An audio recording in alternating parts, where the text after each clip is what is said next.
ಸ್ನೇಹಿತರೆ ನಮಸ್ಕಾರ. ಚಾಲಕರ ಮಿತ್ರ ಅರುಣ್ ಮಾತಾಡ್ತಾ ಇದ್ದೀನಿ. ನನ್ನ ಈ ಮಾತು ಚಾಲಕರ ಒಳಿತಿಗಾಗಿ. ಏನಂತ ಹೇಳಿದ್ರೆ, ಚಾಲಕರು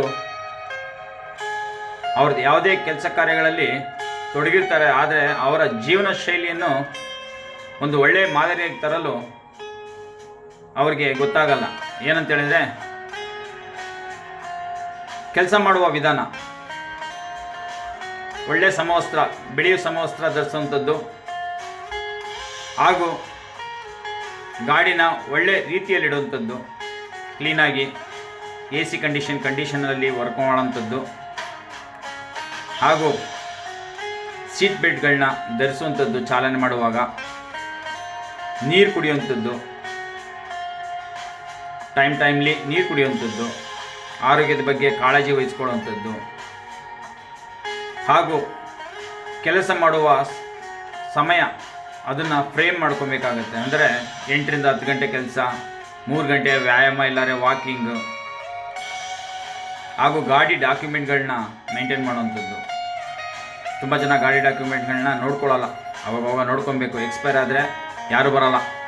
ಎಲ್ಲೋ ಒಂದು ಕಡೆ ದಾರಿಯಲ್ಲಿ ಗಾಡಿ ಏನಾದ್ರು ಆಕ್ಸಿಡೆಂಟ್ ಆಯಿತು, ಏನೋ ಒಂದು ಮತ್ತೊಂದು ಆಯಿತು ಅಂದರೆ ಆ ದಿನಕ್ಕೆ ನೀವೇ ಅದಕ್ಕೆ ಹೊಣೆಗಾರಾಗಿರ್ತೀರ, ಯಾರೂ ಸಹಾಯಕ್ಕೆ ಬರೋಲ್ಲ.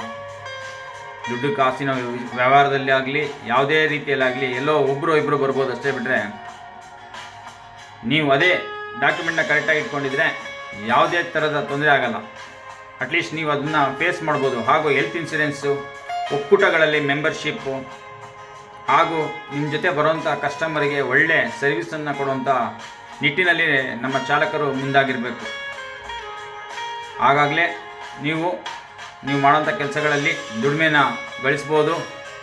ಹಾಗೂ ನಿಮ್ಮ ಯಾವುದೇ ಕೆಲಸ ಕಾರ್ಯಗಳಲ್ಲಿ ಒಳ್ಳೆತನ, ಸಾಫ್ಟ್ ನೇಚರು, ಏನೇ ಆಗಲಿ, ಯಾವುದೇ ಕ್ಲೈಂಟ್ಗಳು ಬಂದರೂ ಅವರಿಗೆ ಒಂದು ಸಹಾಯ ಮಾಡುವಂಥ ಮನೋಭಾವನೆ ಇರಬೇಕು. ಸಿಟ್ಟು ಮಾಡಿಕೊಂಡು ನಿಮ್ಮ ಸಿಟ್ಟನ್ನು ನಿಮ್ಮ ಕೈಯಲ್ಲಿ ತರಕ್ಕೆ ಹೋಗಬಾರ್ದು. ಕೆಲಸ ಮಾಡುವಾಗ ಅದರದ್ದೇ ಆದಂಥ ಸ್ಟೈಲ್ ಇರುತ್ತೆ, ಶೈಲಿ ಇರುತ್ತೆ. ಅದೇ ರೀತಿಯಲ್ಲಿ ನಾವು ಕೆಲಸ ಮಾಡಬೇಕಾಗಿ ನನ್ನ ಒಂದು ಈ ಮಾತು. ದಯವಿಟ್ಟು ಚಾಲಕ ಸ್ನೇಹಿತರು, ನೀವು ಮಾಡೋಂಥ ಕೆಲಸ ಕಾರ್ಯಗಳಲ್ಲಿ ನಿಗಾ ವಹಿಸ್ಕೊಂಡು ಒಳ್ಳೆಯ ರೀತಿಯಲ್ಲಿ ಕೆಲಸ ಮಾಡಬೇಕಂತ ನಾನು ಕೇಳ್ಕೊಳ್ತೀನಿ. ಹಾಗೂ ನಮ್ಮ ಡ್ರೈವಿಂಗ್ ಲೈಫನ್ನು ಡ್ರೈವರ್ ಥರ ಇರಬಾರ್ದು, ಒಂದು ಪ್ರೊಫೆಷ್ನಲ್ಲಾಗಿ ಡ್ರೈವಿಂಗ್ ಮಾಡೋ ಥರ ಇರಬೇಕು. ಅದನ್ನು ನಾವು ನಮ್ಮ ಡ್ರೈವಿಂಗ್ ಸ್ಟೈಲಲ್ಲಿ ತೋರಿಸ್ಬಿಟ್ಟು ನಮ್ಮ ಕ್ಲೈಂಟ್ಗಳಿಗೆ ಹಾಗೂ ಕಸ್ಟಮರ್ಗಳಿಗೆ ತೋರಿಸಿದ್ದಾಗಲೇ ಗೊತ್ತಾಗೋದು ನಮ್ಮ ಡ್ರೈವಿಂಗ್ ಸ್ಟೈಲು. ಧನ್ಯವಾದಗಳು.